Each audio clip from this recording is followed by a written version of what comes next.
Hi everyone, welcome to the Open Studios Tour Roanoke interviews. I am here with artist, painter, collage aficionado Mary Bullington, and I am Sarah Muse, and we are going to be continuing this artist interview series throughout this entire year, hopefully. Currently we are interviewing the host sites and a few extras in there, and we're going to have a lot of fun along the way. So thank you for joining us. Hi Mary, how are you? I'm good. Good. So tell me about Mary.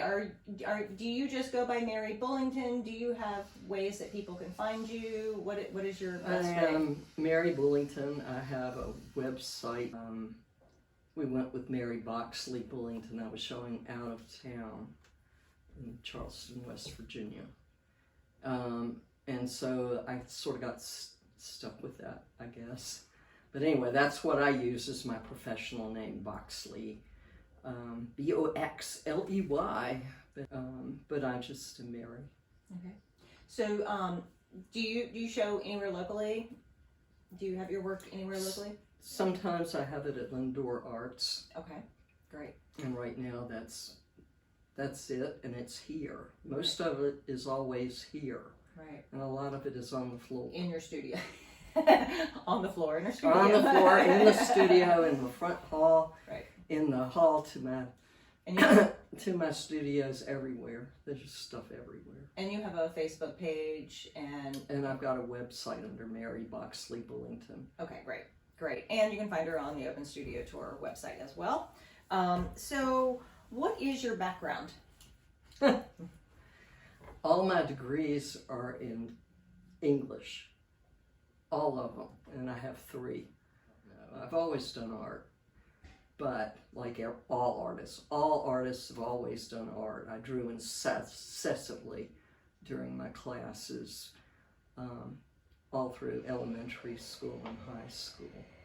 So, and it's the only way I could make myself pay attention. Pencil drawing, yeah. So yeah, I was doing pencil drawings during 7th grade. I drew nothing but faces. And then my friend Richard Buchanan in the class showed me that when I drew people in profile, they couldn't have full-on eyes. They needed to have triangle eyes. So he taught me how not to make them look like they were Egyptian hieroglyphs or something. So are you using, what are you using for your collages today? What is your main art? You have to come with me. Let's do it. Let's bring her camera. I spent Monday clearing off these shelves and wiping them out and throwing away the dried up paint, and as one of my friend's children once said, I rainbow my paint. So top shelf is white and green, and some things like gesso. Another thing I use a lot. I use gesso as a medium, not just as a primer for canvas or something. I use it as a medium, and I mix it with acrylic.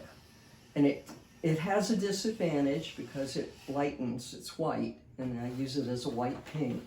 It lightens the color, but it takes that plastic, sheeny, shiny quality out of the acrylic so that it in fact looks velvety like gouache. Gouache is a matte watercolor. Let's see if I've got any.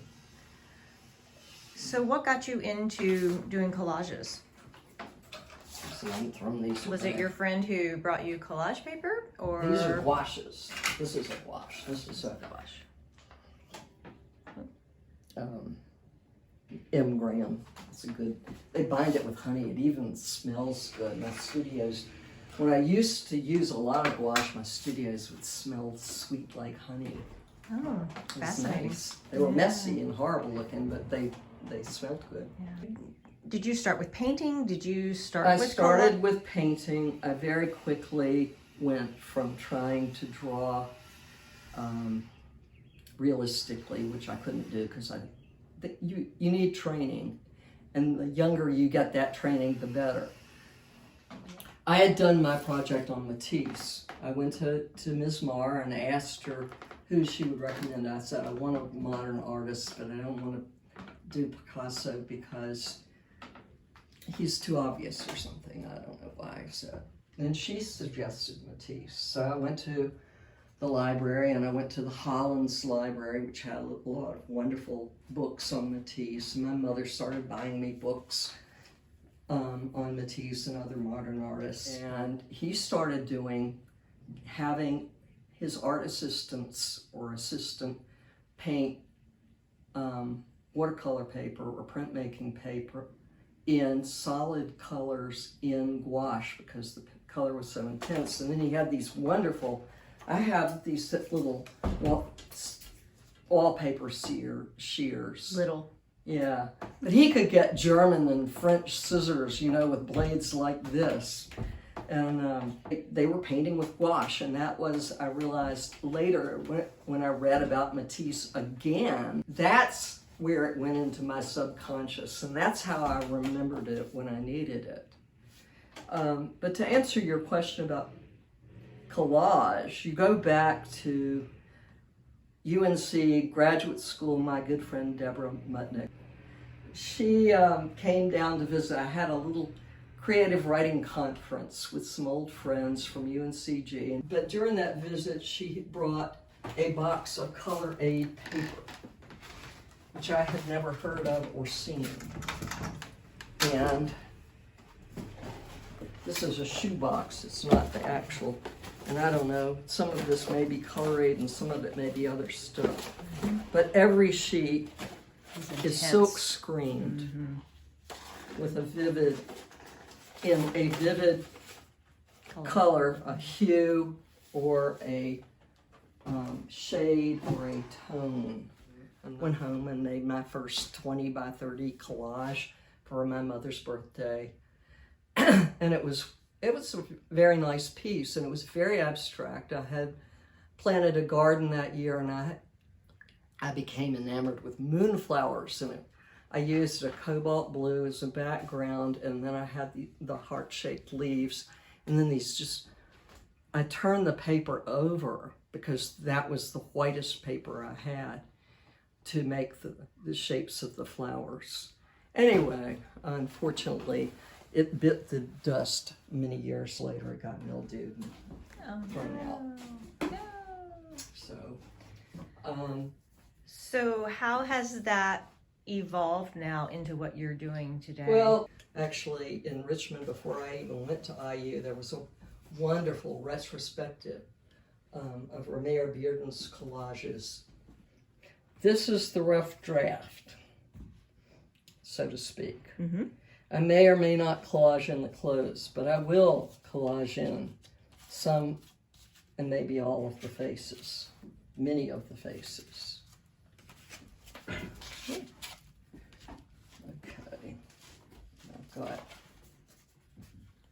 so this is one of the ways that I work. It's not the only way, there are thousands of ways. But because I am self-taught,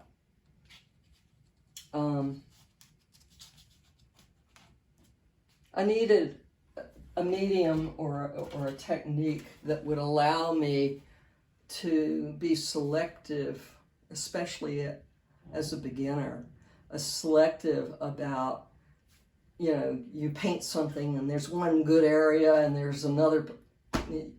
How do you take care of that? Well, you just cut the bad stuff out and throw it away or paint over it or something, and you start using the good stuff. And I love color, and I started fairly soon after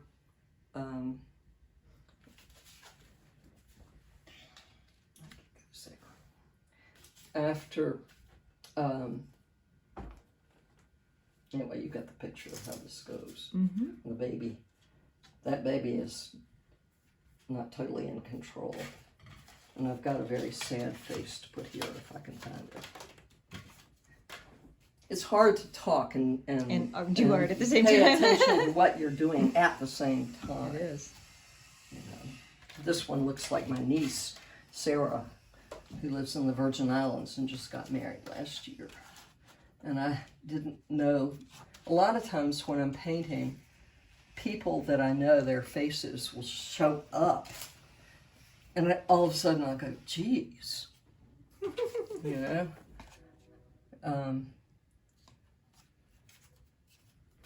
So this allows you that flexibility to manipulate. Yeah, what it you wanna put allows in there. me, it allows me, and as you can see, I have one bin in here, 2 in the hall. I have various baskets that have, you know, things like cutouts of trees and birds and faces and stuff. Every now and then I redo the Bullington boards here and tack up pieces I think I might want to use later. It's one way I have of keeping track of stuff. My memory is visual. It's mostly visual, and if I put things away tidily, I don't have a clue where the hell they are. So They need to be out in front of you. I moved back to Roanoke in February, about this time of year, in February 1994, and I've been here ever since. And I got my second education in being a human being. I said nothing is wasted. I knew I would use, and I do use, my education in medieval lit and medieval art, which I have trained myself in to some degree, all the time. It's just a given, you know. And in Western Civ, all of that stuff goes into my thinking and my study of my favorite artists. Paul Klee being among them, and so forth. And so when I was first working, I did what I call dress material, and then I would make patterns and drawings and so forth, and then I would cut it up and collage with it. And this is the naked lady restructured as the king with flames coming out of his head. I read somewhere that the crowns that kings wear with the points on it represent flames, because kings used to be human sacrifices and they were burnt. So anyway, kings wouldn't like that so much, so eventually it became a symbolic thing. It just has pattern and so forth. And so this was one of your first pieces that That you felt was the first piece that I considered a good, and my mother paid for the framing of it, and the framing's been messed up and blah, blah, but I started doing drawings with the poem in the middle and drawings around the poem and coloring. I thought, when Isabel turned 2, I thought, she's only 2. She won't be very judgmental.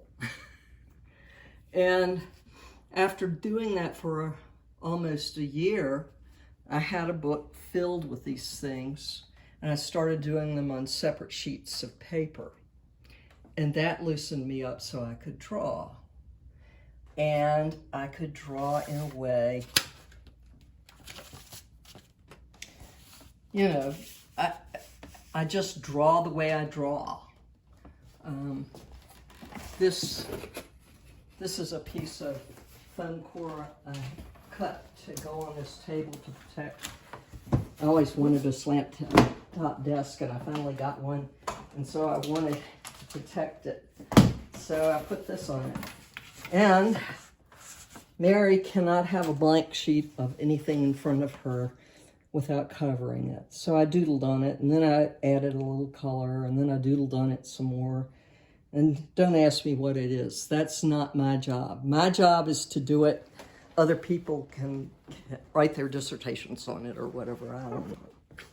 So I love it. I still work with a lot of pattern, as you can see. So some of this has evolved from, and you painting your own Yes. paintings, and then some of Yes. these actually you cut up then too and collage with them. Yeah, as well, and correct? some of the times I'm sorry. I have That you've cut them up.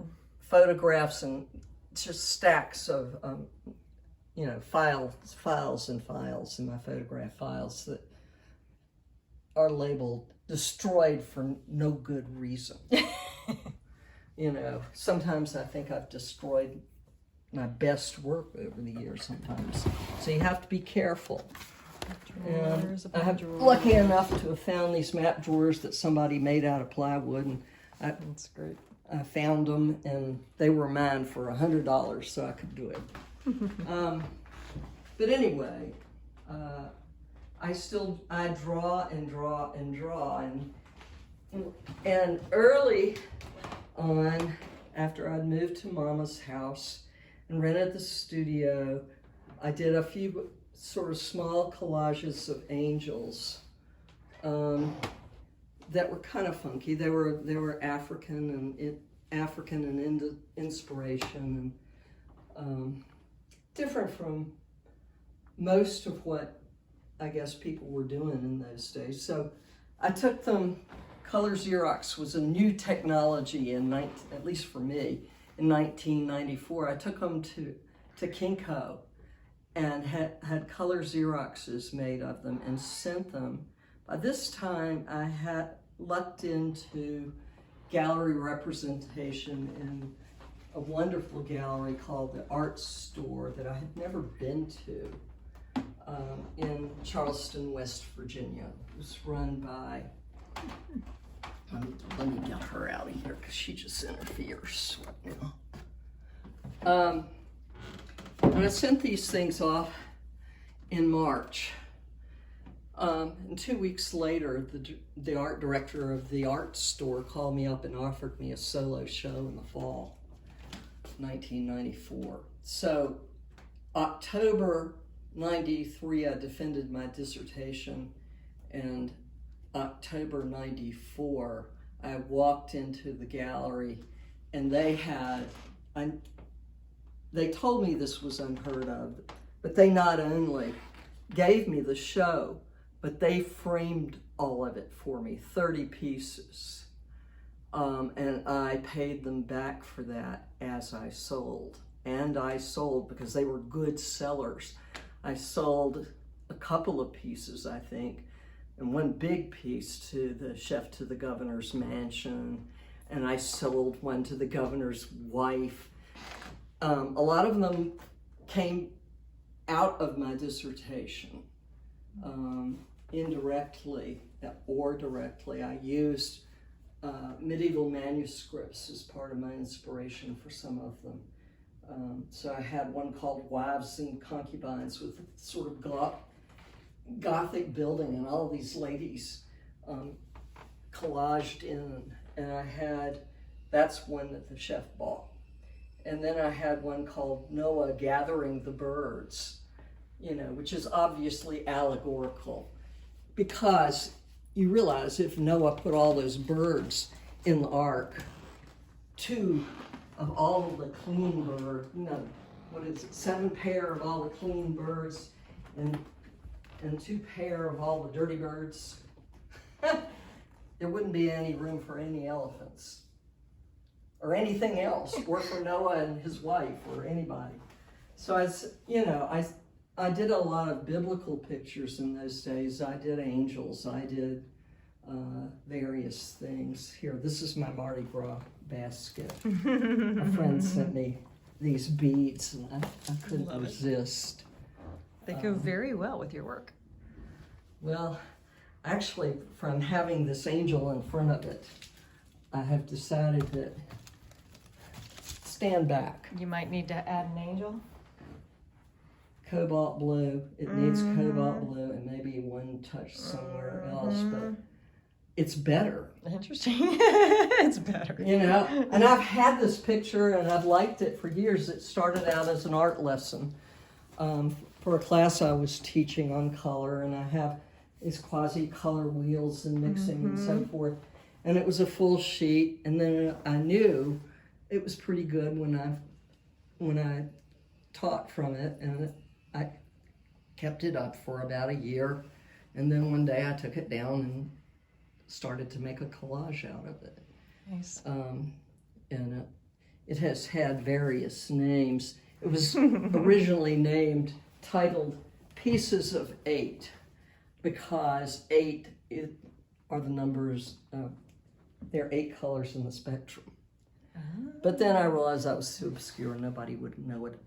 So I've named it other things like whirling the color wheel. I don't like those names very much. So That's funny. this one is fairly elderly. I went through a period where I used a lot of letter and number stencils.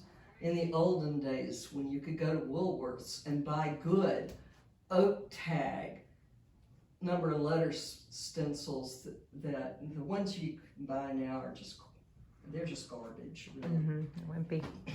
But and so I did a whole series of these alphabet and number pieces, and that was nice because you could go in the studio and you didn't have to have any clue what you were going to do, which I rarely do when I'm first starting something.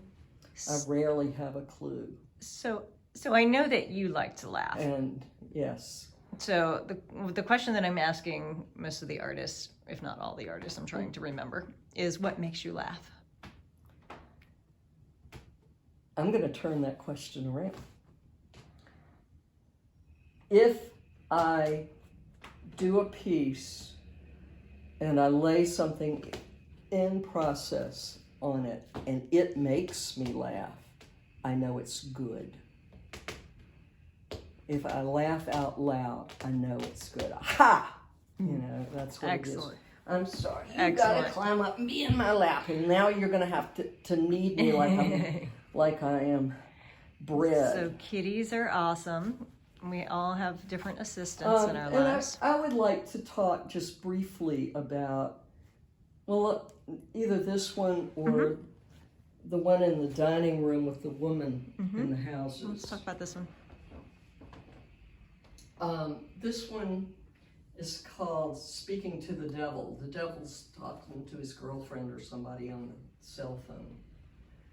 And I started this purely with color. I didn't have an idea in my head. So I started with the green hillside. And I just took all of the pieces of green in my collage bins.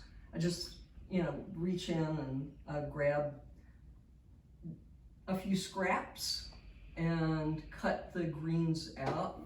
And I started doing and early on in collage, I realized that the shapes that you cut out in, the earthbound shapes for me tend to be rectangular. Not all of them, but a lot of them. Sky and air tend to be triangles. Interesting. And what I do, so anyway, I started doing the hillside, and then I got into this blue and doing the air, and then I knew it needed some things. And on my Bullington board upstairs, I'd been saving this dragon for a while. And I do dragons from time to time. And I also had these monoprints of birds that I had done. So I put the dragon in and put the monoprints of the birds in, and I got it made me laugh. I knew that it was working, that crazy dragon. But it needed something more. So I looked in my bin, and that was a year when I was doing a lot of birds anyway for some reason. I need to get back to that. I still have some unfinished collages from that year. It's about, I think it was 2019, before the pandemic. Just before the pandemic, maybe. And so anyway, I got these birds and I put them in there, and it was pretty good, and it was almost finished, or it was finished. And my brother Andy, my older brother, I've lost 2 brothers in the last 10 years. And they were the two closest to me in age and closest to me emotionally. We grew up in the same family. They knew me and I knew them in ways that nobody else ever will. There's nothing I can do about that. But anyway, Andy was dying of ALS, this horrible disease. Nobody could go see him. COVID had arrived. He was in Nantucket. He couldn't be exposed, so the family couldn't go see him. The most we could do is call him and text him and that kind of thing. And as I was leaving the room thinking I had finished this piece, I saw this devil lying on the floor, I think, or on the chest of drawers. And I picked him up and I took him back over to the picture and put him more or less where he is now. And I thought, if I do this and I glue this devil in, it's probably going to make this picture unsaleable. And then I thought about Andy. Andy used to decorate he and his wife used to decorate his Christmas trees before he had a little girl anyway, with devils and angels only. And I knew, and Andy and I used to talk. He was a musician. We used to talk on the phone about art. He used to say things like, you have to do anything good, and he was a great guitarist. To do anything good, you've got to be willing to stink up the room. You've got to be willing to do things that are bad or that scare you, or, and take risks. You have got to be able to make mud if you're going to use color, that kind of thing. And I put it there and I thought, okay, I'm gluing him down for Andy.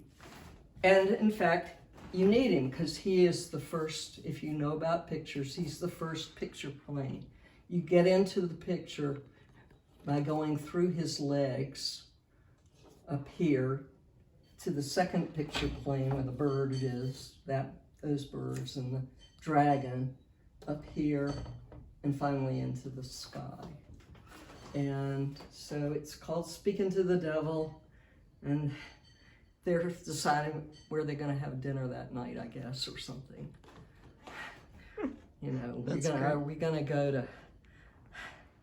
Are we going to eat Chinese tonight, or are we going to go all American?